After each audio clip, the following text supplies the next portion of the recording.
मेरो नाम कल्पना नागी। म 3 दिने कथाको मेरो अनुभव सुनाउन चाहन्छु।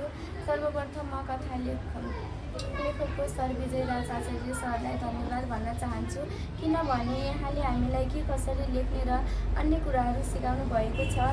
कथा लेख्नु पनि एउटा कला हो। मलाई पनि कथा लेख्न निकै नै रुचि लागेको थियो।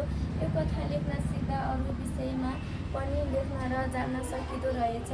हामीले भोगेका, देखेका र सुनेका कुराहरू समेटेर कथा बनाउन सकिँदो रहेछ।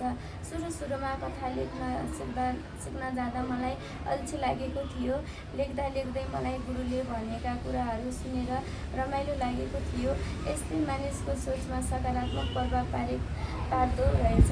त्यसैले कथा लेख्ने जस्तो महत्त्वपूर्ण कार्यशाला हाम्रो लागि विजय राज आचार्य सरलाई उपस्थित गराइदिएकोमा म श्री प्रधान ध्यावकज्यू लोकेन्द्र बहादुर खड्का सरलाई हृदयदेखि नै धन्यवाद भन्न चाहन्छु।